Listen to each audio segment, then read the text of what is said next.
DCM DKShi ಆಪ್ತ ಕಾರ್ಯದರ್ಶಿಯ car accident ಆಗಿದೆ. ಪರಿಣಾಮ ಓರ್ವ ಇದರಲ್ಲಿ ಸಾವನ್ನಪ್ಪಿರೋದು.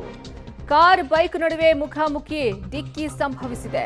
ಬೈಕ್ ಸವಾರ ಮಂಜುನಾಥ್ ಸ್ಥಳದಲ್ಲೇ ದುರ್ಮರಣ ಹೊಂದಿರೋದು. ಬೆಳಗಾವಿಯ ಸವದತ್ತಿ ಪಟ್ಟಣದ ಹೊರವಲಯದಲ್ಲಿ ಈ ಘಟನೆ ನಡೆದಿದೆ. ಬೈಕ್ಗೆ ಡಿಕ್ಕಿ ಹೊಡೆದಂತಹ ಡಿಕೆ ಶಿವಕುಮಾರ್ ಆಪ್ತ ಪಿಎಸ್ ರಾಜೇಂದ್ರ ಪ್ರಸಾದ್ನ ಕಾರು ಚಾಲಕ ರಾಜೇಂದ್ರ ಪ್ರಸಾದ್ಗೂ ಸಹ ಗಾಯ ಆಗಿತ್ತು. ಆಸ್ಪತ್ರೆಯಲ್ಲಿ ಅವರು ಚಿಕಿತ್ಸೆಯನ್ನ ಪಡೆದಿದ್ದಾರೆ. ಸಚಿವೆ ಹೆಬ್ಬಾಳ್ಕರ್ ಒಡೆತನದ ಹರ್ಷ ಕಾರ್ಖಾನೆಗೆ ತೆರಳುತ್ತಾ ಇದ್ದಂತಹ ಮಂಜುನಾಥ್ ಈ ವೇಳೆ ಆಕ್ಸಿಡೆಂಟ್ ಆಗಿ ಅವರು ಸಾವನ್ನಪ್ಪಿದ್ದಾರೆ. ಡಿಸಿಎಂ ಡಿಕೆಶಿ ಆಪ್ತ ಕಾರ್ಯದರ್ಶಿ ಕಾರ್ ಆಕ್ಸಿಡೆಂಟ್ ಸಂಭವಿಸಿದ್ದು. ಈ ಬಗ್ಗೆ ಹೆಚ್ಚಿನ ಮಾಹಿತಿ ನೀಡ್ತಾರೆ ನಮ್ಮ ಪ್ರತಿನಿಧಿ ದಿಲೀಪ್. ದೂರವಾಣಿ ಸಂಪರ್ಕದಲ್ಲಿ ಜಾಯ್ನ್ ಆಗ್ತಿದ್ದಾರೆ. ದಿಲೀಪ್, ಹೇಗಾಯ್ತು ಈ ಘಟನೆ? ಎಷ್ಟೊತ್ತಿಗಾಗಿದ್ದು?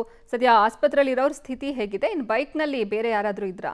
ಅರ್ಪಿತಾ, ಡಿಸಿಎಂ ಡಿಕೆಶಿ ಆಪ್ತರಾದಂತ ಕಾರ್ಯದರ್ಶಿ ಅವರ ಕಾರ್ ಅಪಘಾತ ಆಗಿರುವಂತದ್ದು. ಅಪಘಾತ ರಭಸಕ್ಕೆ ಬೈಕ್ ಸವಾರ ಸಾವನ್ನಪ್ಪಿದ್ದಾನೆ. ಮಂಜುನಾಥ್ ಬೈರ್ನಟ್ಟಿ ಅಂತಕ್ಕಂಥ ಏನು ಸವದತ್ತಿ ನಗರದ ದುರ್ದೇವಿ ಇವನು ಹರ್ಷ ಸಕ್ಕರೆ ಕಾರ್ಖಾನೆ ಕೆಲಸ ಮುಗಿಸ್ಕೊಂಡು ಮನೆಗೆ ಹೊರಟಿದ್ದ.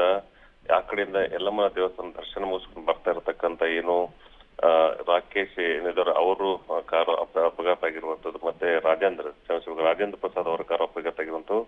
ಸ್ಥಳದಲ್ಲೇ ಈ ಮಂಜುನಾಥ್ ಮೃತಪಟ್ಟಿದ್ದಾನೆ. ಮತ್ತೆ ಹೆಚ್ಚಿನ ಮಾಹಿತಿಯನ್ನು ಸವದತ್ತಿ ಪೊಲೀಸ್ ಕೂಡ ಕಲೆ ಹಾಕ್ತಾ ಇದ್ದಾರೆ. ಮತ್ತೆ ಪ್ರಕರಣ ಕೂಡ ಸವದತ್ತಿ ಪೊಲೀಸರು ದಾಖಲು ಮಾಡಿಕೊಂಡಿರುವಂತದ್ದು. ಅರ್ಪಿತಾ, ಧನ್ಯವಾದ ದಿಲೀಪ್ ನಿಮ್ಮೆಲ್ಲ ಮಾಹಿತಿಗಾಗಿ.